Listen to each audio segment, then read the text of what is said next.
Queridos, eu fiquei de ministrar hoje uma palavra, na verdade é uma série de 2 mensagens, domingo, hoje e domingo que vem.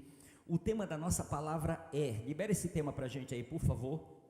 O tema da nossa palavra é herdeiros das promessas. Amém?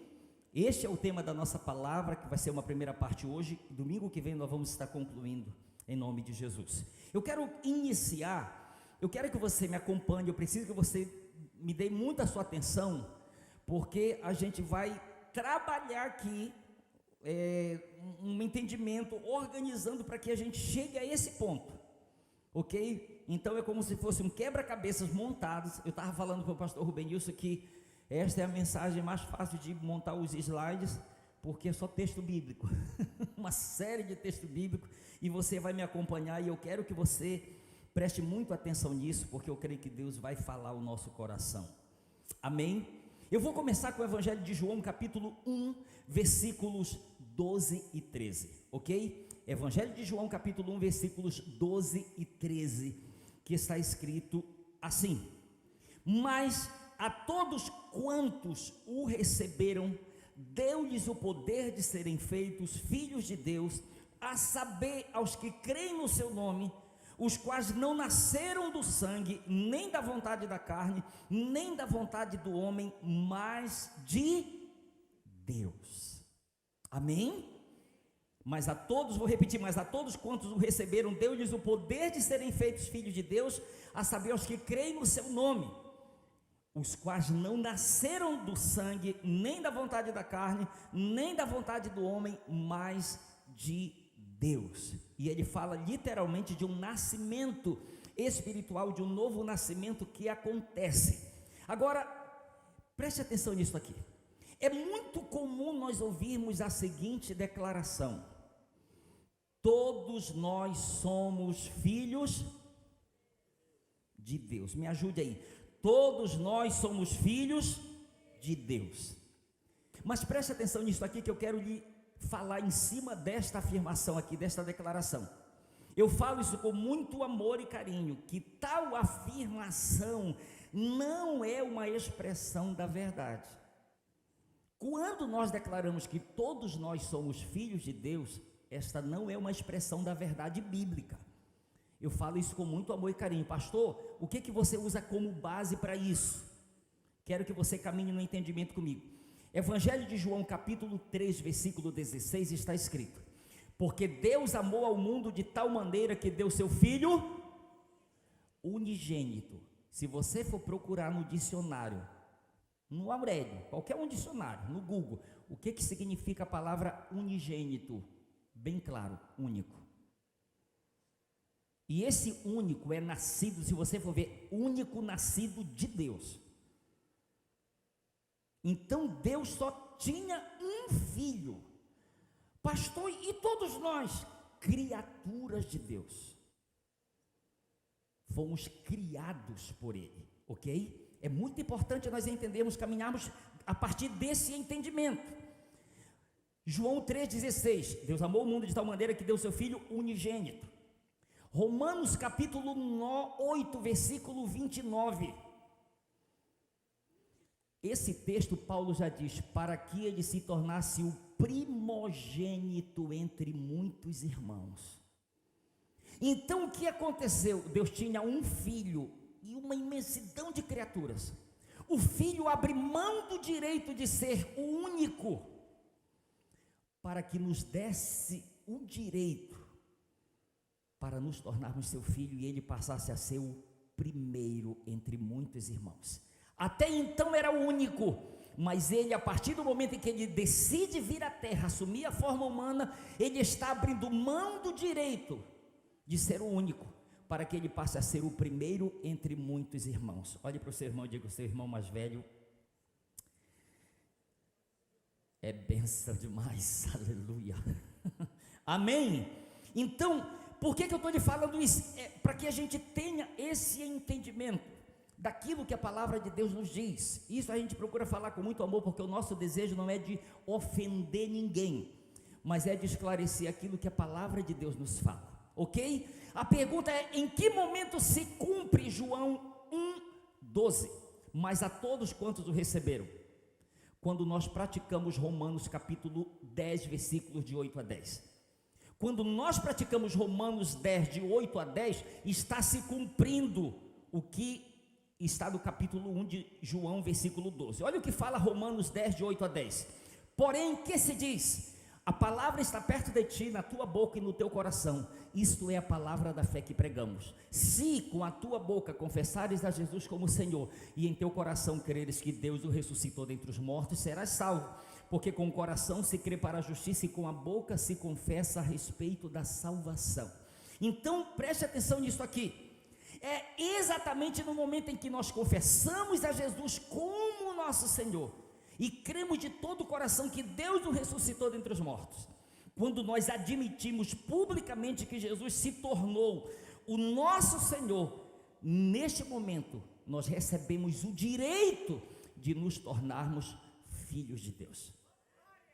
Você entende? Mas a todos quantos o receberam, pastor, como eu recebi? Confessando com a minha boca e crendo com o meu coração.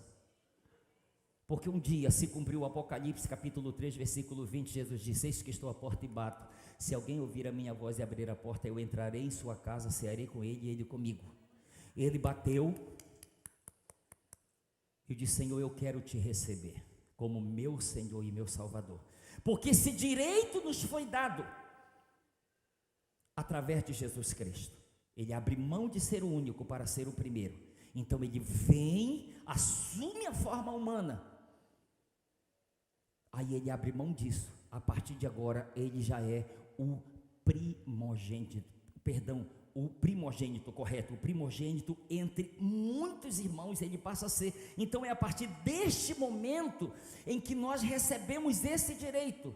Mas a todos quantos o receberam, é algo pessoal, individual. Eu faço essa decisão pública, eu confesso publicamente: Jesus Cristo é o meu Senhor, e aí então eu creio de todo o meu coração que Deus o ressuscitou dentre os mortos. Aí eu passo a ter uma segurança de que em Cristo eu me tornei filho de Deus. Agora, uma outra coisa importante nós entendermos é que isto se deu por intermédio de um ato amoroso de Deus Pai. Gálatas capítulo 4, versículos de 4 a 7. Olha o que está escrito em Gálatas 4, de 4 a 7. Vindo, porém, a plenitude do tempo, Deus enviou seu Filho, nascido de mulher, nascido sob a lei, para resgatar os que estavam sob a lei, a fim de que recebêssemos a adoção de filhos. Gente, alguém que foi adotado não era filho. Entende? Ele fala, Paulo diz: olha, vindo porém a plenitude do tempo, Deus enviou seu Filho, nascido de mulher, nascido sob a lei, para resgatar os que estavam debaixo da lei, a fim de que recebêssemos a adoção de filhos. Por quê? Porque nós não éramos filhos, nós éramos criaturas. Entende? Então ele está pegando, está nos dando este direito, este privilégio de nós nos tornarmos filhos dele por intermédio desta decisão, por intermédio deste passo tão importante que ele fala que passamos a dar. Ele diz: a fim de que recebêssemos a adoção de filhos, e porque vós sois filhos, enviou Deus ao nosso coração o Espírito de seu Filho, que clama: Abba, Pai. De sorte que já não és escravo, porém filho, e sendo filho também herdeiro de Deus. Amém, queridos? O que significa esse verbo resgatar? Existe uma palavra grega que é exagorazo, que significa resgatar do poder de outro pelo pagamento de um preço. Significa pagar um valor para libertar alguém do cativeiro. Colossenses capítulo 1, versículo 13, Paulo diz: ele nos libertou do império das trevas e nos transportou para o reino do Filho do seu amor. Isso só foi possível mediante o pagamento de um resgate. Jesus paga com a sua própria vida Pare para você pensar. Vou repetir Gálatas capítulo 4, versículo 4.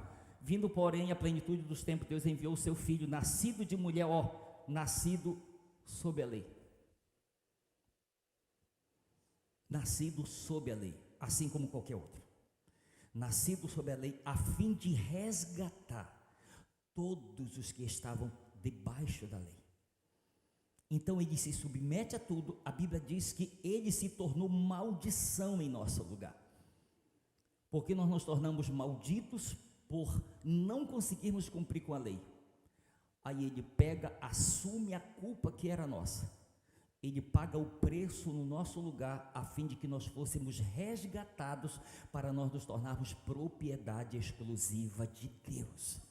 Entende? Ele fez isso por nós. Agora preste atenção, mediante esse pagamento nós nos tornamos herdeiros de Deus, e mais, co-herdeiros com Cristo. Isso nos deu direito, nos deu por direito de filiação, por meio da adoção que nós recebemos. Recebemos a adoção de filhos. Agora eu quero pular para um outro texto tão especial, Romanos capítulo 8, versículos de 15 a 17. Romanos 8, de 15 a 17. Porque não recebestes o espírito de escravidão para viverdes outra vez atemorizados, mas recebeste o espírito de adoção, baseado no qual clamamos Abba, Pai.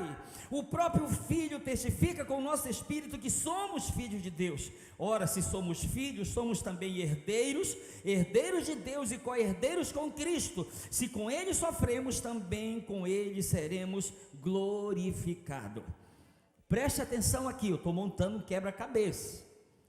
A partir do momento que nós o recebemos, mediante a confissão, recebendo como Senhor e Salvador, ele diz, nós passamos a ter o direito de ser filhos, como filhos. Aí Paulo, ele vai aprofundando e disse, olha, e porque nós somos filhos, nós recebemos, para comprovar isso, o espírito de adoção, pelo qual clamamos Abba, Pai. Nos tornamos filhos por intermédio dessa adoção. E Paulo diz, olha, o Espírito testifica com o nosso espírito que somos filhos de Deus. E ele diz, se somos filhos, somos herdeiros, herdeiros de Deus e co-herdeiros com Cristo. Agora eu quero destacar essas duas palavras aqui, herdeiro e co-herdeiros.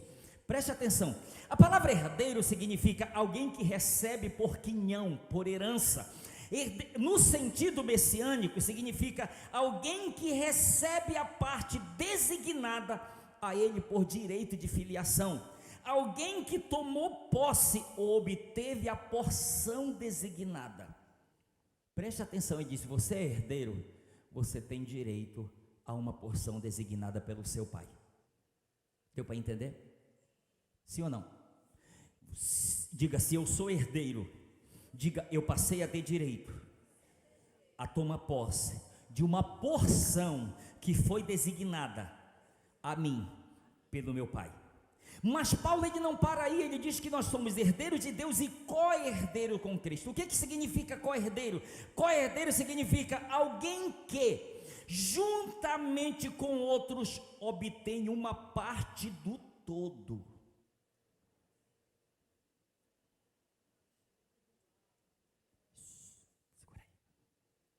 Olha aqui para mim. Quem era o único herdeiro que Deus tinha? Filho unigênito. Único herdeiro de todas as coisas. Lembra a gente canta? O herdeiro de todas as coisas. Jesus, o único herdeiro de todas as coisas. Aí Paulo diz que Deus nos deu o espírito de adoção. Fomos adotados, nos tornamos filhos. E ele diz, vocês são filhos? Sim. Então vocês já são herdeiros de Deus. Se parasse por aí, ele disse, você já tem direito a uma parte de tudo aquilo que é do seu pai.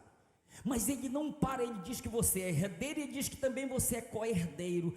Quando ele diz que nós somos co-herdeiro, preste atenção, ele está dizendo que nós juntamente, é alguém que juntamente com outros obtém uma parte do todo. Imagina um bolo bem grande, né? Aí tem, ou não, aquele merece a maior fatia. Deus diz, não, reparte ele em partes iguais e dá para todos os meus filhos. Está dando para pegar aí, gente? a gente foi comprar um lanche para ir na célula lá no Maiobão. Aí era um bolo menor. Aí compramos e pedi: moça, você pode já cortar para a gente, que a gente já leva cortado para a célula? Ela pegou o bolo, só fez assim. Eu disse: minha querida, corte menor. Porque ela só cortou em 4, ficou cada... E eu confesso para vocês, o tamanho das fatias daqui do Maranhão me chama a atenção, né? A bomba, né? São bem grandes, né? Bem maiores que lá para o Pará. Aí quando ela cortou em 4, eu disse: minha querida, você pode diminuir, corte mais. Ela ficou me olhando assim, como quem diz: não, tá bom desse tamanho. Eu disse: olha, não se preocupe, quando você for lá na minha célula, vai ser desse tamanho o pedaço para o lanche, não se preocupe. Aí ela diminuiu mais. Mas ela cortou em partes iguais. Você está me entendendo?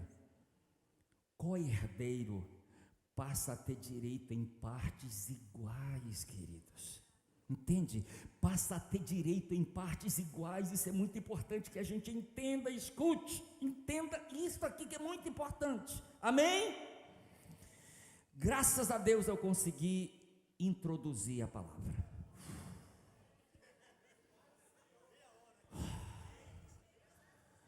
Até aqui foi a introdução, agora eu começo a pregar.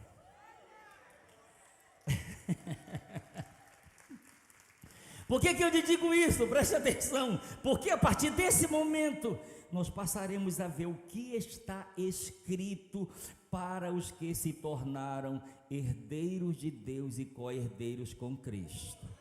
Tá bom?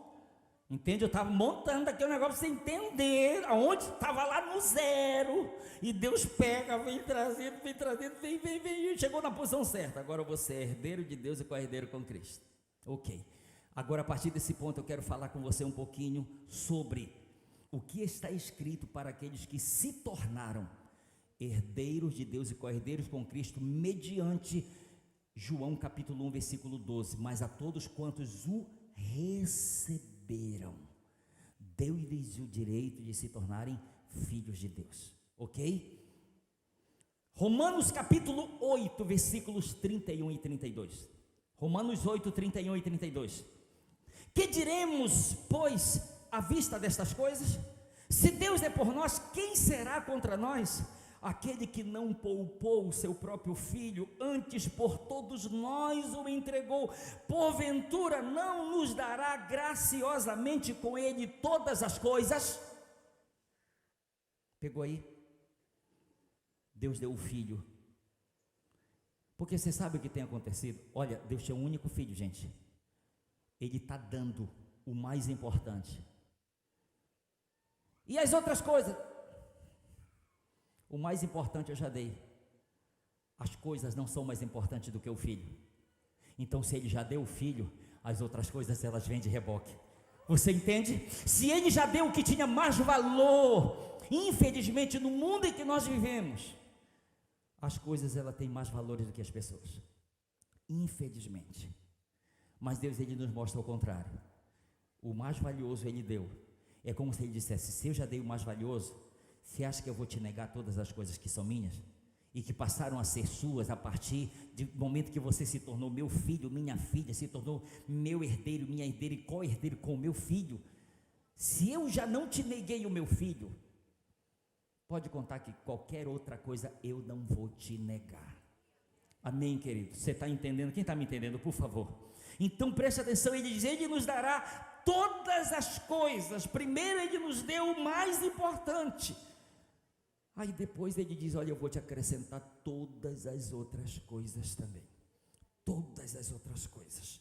Vamos lá, 2 Coríntios capítulo 1, versículos 19 e 20. 2 Coríntios 1, 19 e 20. Porque o Filho de Deus, Cristo Jesus, que foi por nosso intermédio anunciado entre vós, isto é, por mim e Silvano e Timóteo, não foi sim e não, mas sempre nele houve o sim. Porque quantas são, preste atenção, porque quantas são as promessas de Deus, tantas tem nele o sim, porquanto também por ele é o amém, para a glória de Deus por nosso intermédio. Preste atenção o que isso significa. Paulo está dizendo, olha, que para todas as promessas que Deus fez para os seus herdeiros e para aqueles que se tornaram co-herdeiros com Cristo, ele diz para todas, ele disse sim. E para todas ele disse amém. Pastor, o que isso significa? Preste atenção. Sim. Quando Deus diz sim para todas as promessas dele, você sabe o que significa? Sim, de verdade. Significa seguramente, verdadeiramente, certamente. Quando ele diz sim, é isso que significa. Queridos, o escritor aos Hebreus, ele diz assim: quando Deus quis fazer juramento a Abraão de que ele iria cumprir com o que havia falado, e ele não tendo nada superior pelo que jurar, preste atenção nisso, nada superior pelo que jurar, né? Nós juramos, eu juro pela alma da minha mãe, tadinha da bichinha, eu juro pela alma do meu pai, eu juro por tudo que é mais sagrado, né? Meu Deus, coloca todo mundo na forca, só para alguém acreditar na nossa palavra. Misericórdia, né? Não, gente, só para alguém acreditar que a gente está falando a verdade ou vai cumprir como ele falou. Olha que nível nós chegamos por causa do pecado. Você sabe o que está escrito? O escritor aos Hebreus diz: quando Deus ele quis garantir para Abraão que ele ia cumprir com o que ele havia falado, e está escrito, e ele não tendo nada superior pelo que jurar, ele disse: eu juro por mim mesmo.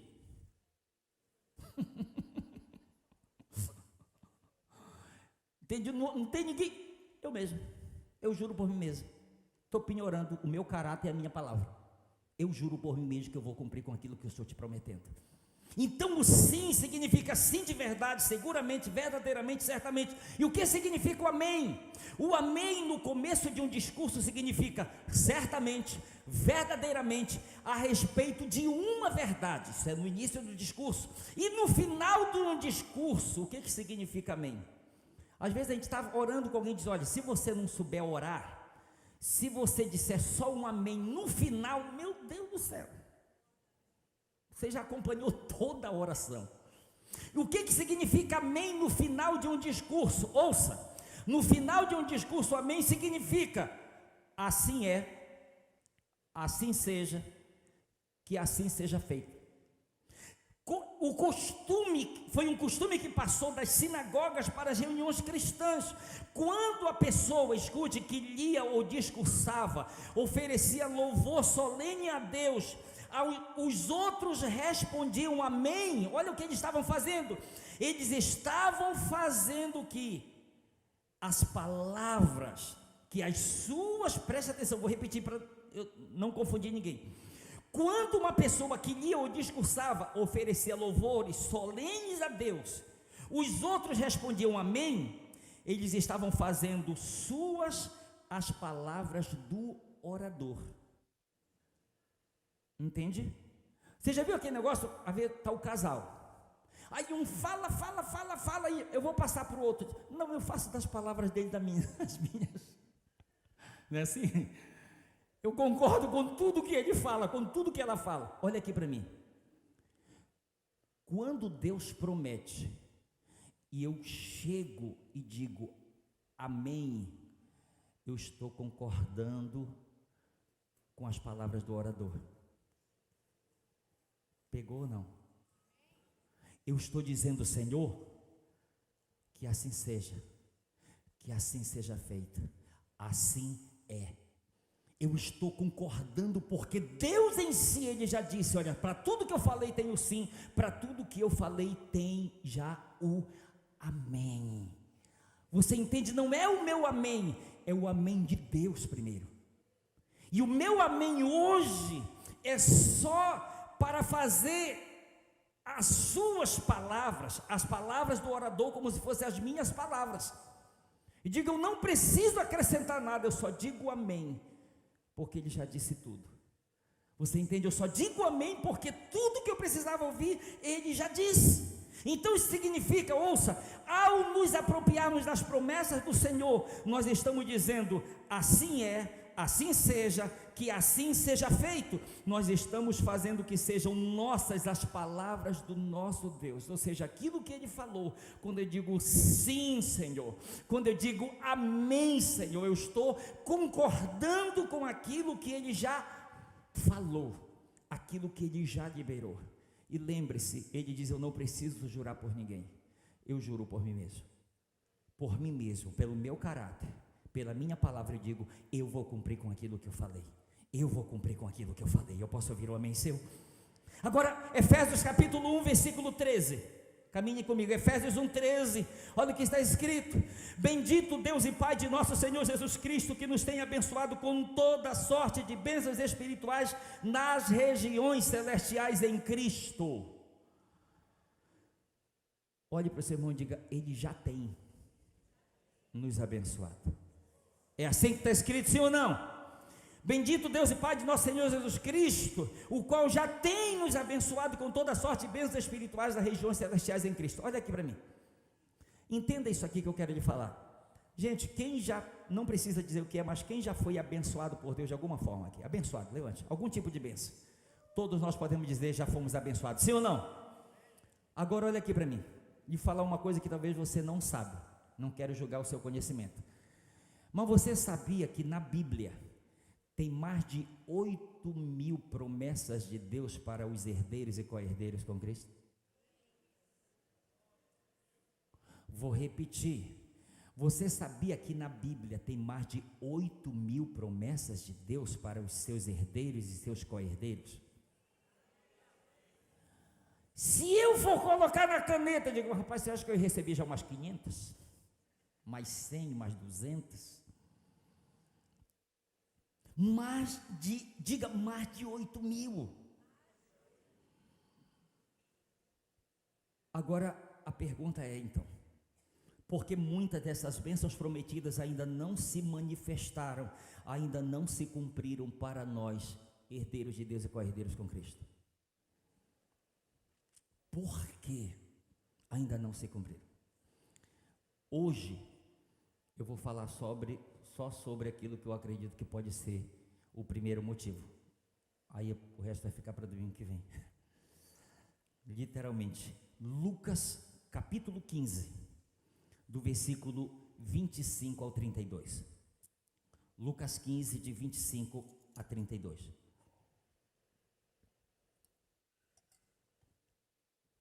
Ora, o filho mais velho estivera no campo, e quando voltava, ao aproximar-se da casa, ouviu a música e as danças. Chamou um dos criados e perguntou-lhe o que era aquilo.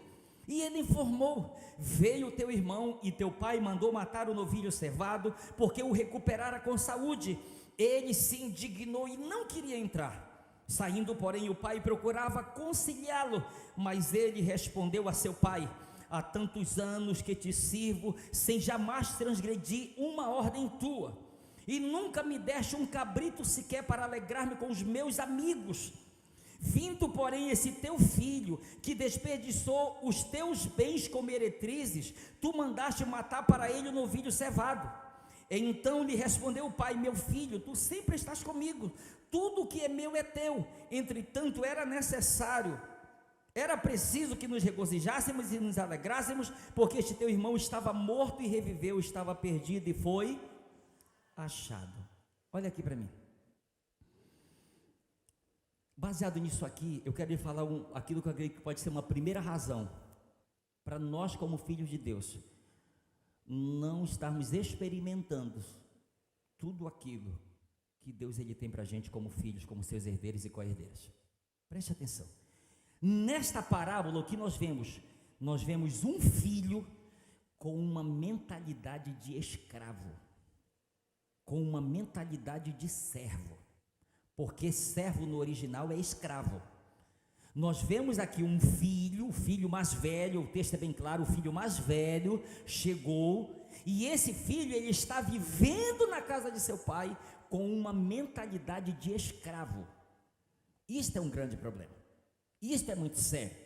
Preste atenção aqui, eu quero que você caminhe nisso aqui para a gente entender. Aí de repente você diz: pastor, nós recebemos a Cristo como Senhor, você acabou de mostrar na Bíblia. Sim, Recebemos a Cristo como Senhor porque essa é a porta de entrada.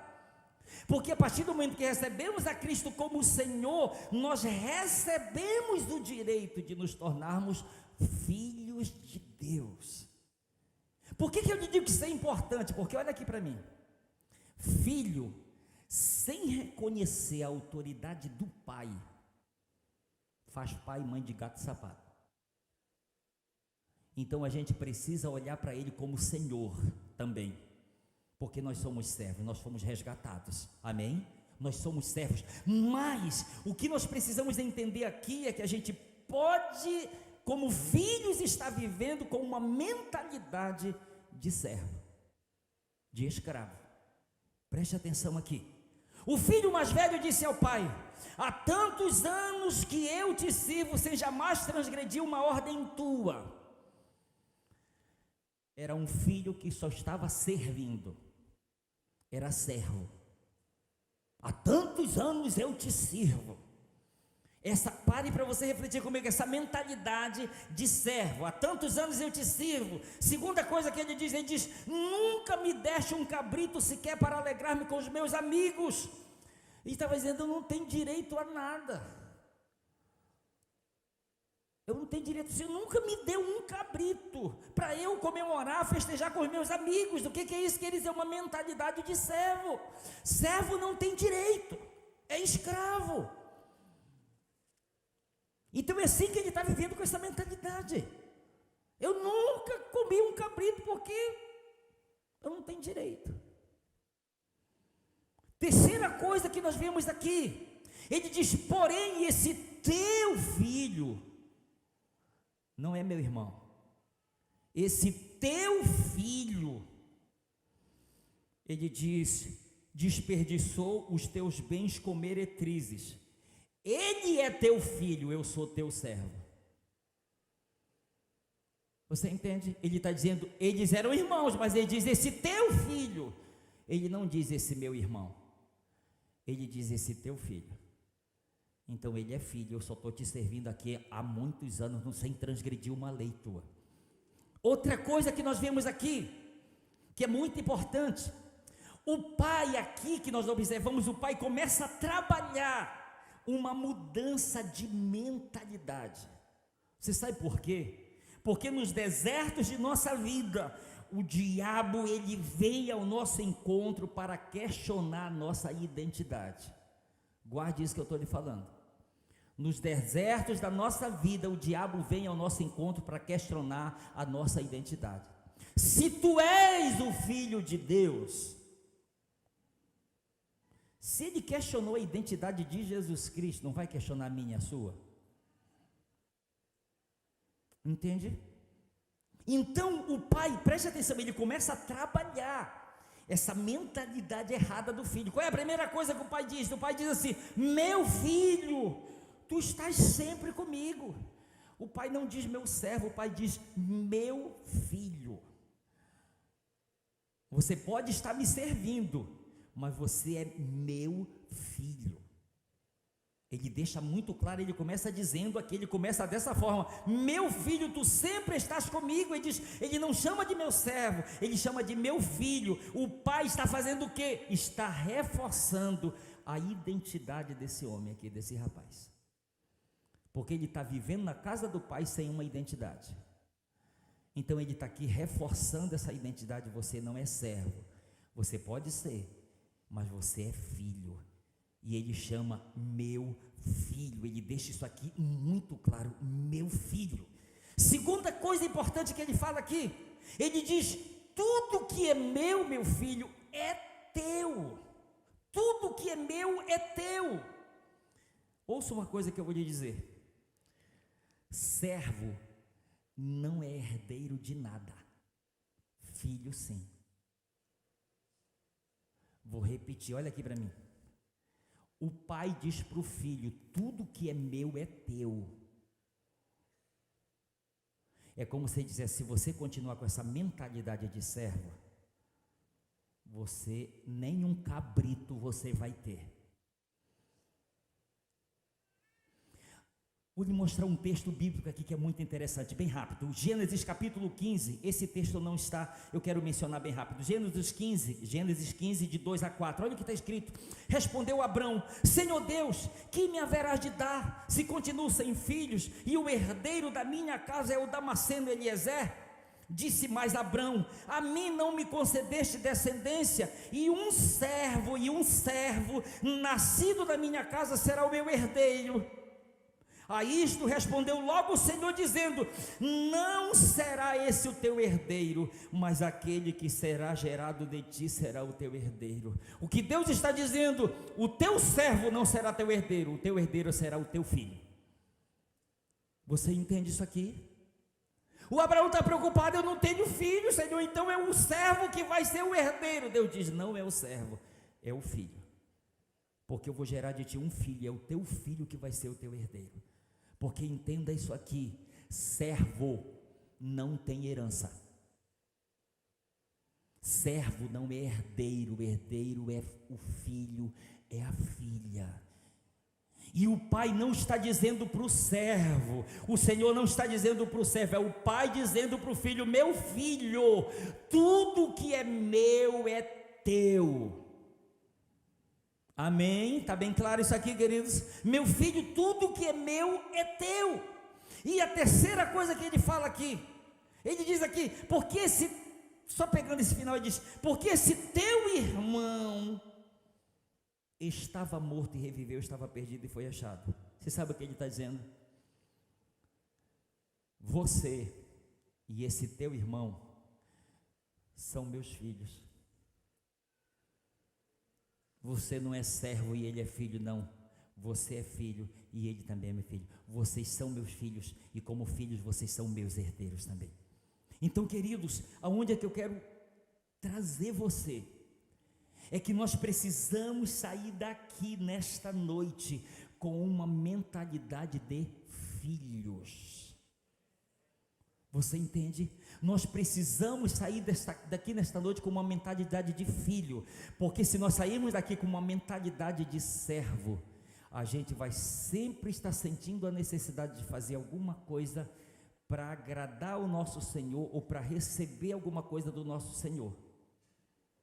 Entende? Porque já que o servo não tem herança, então ele tem que estar fazendo alguma coisa para agradar o seu Senhor, enquanto que o filho, ele é herdeiro. E sendo herdeiro, isto é totalmente diferente.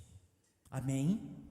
Ele é herdeiro. Então o grande desafio aqui é nós sairmos daqui hoje com uma mentalidade de filhos, não de servos.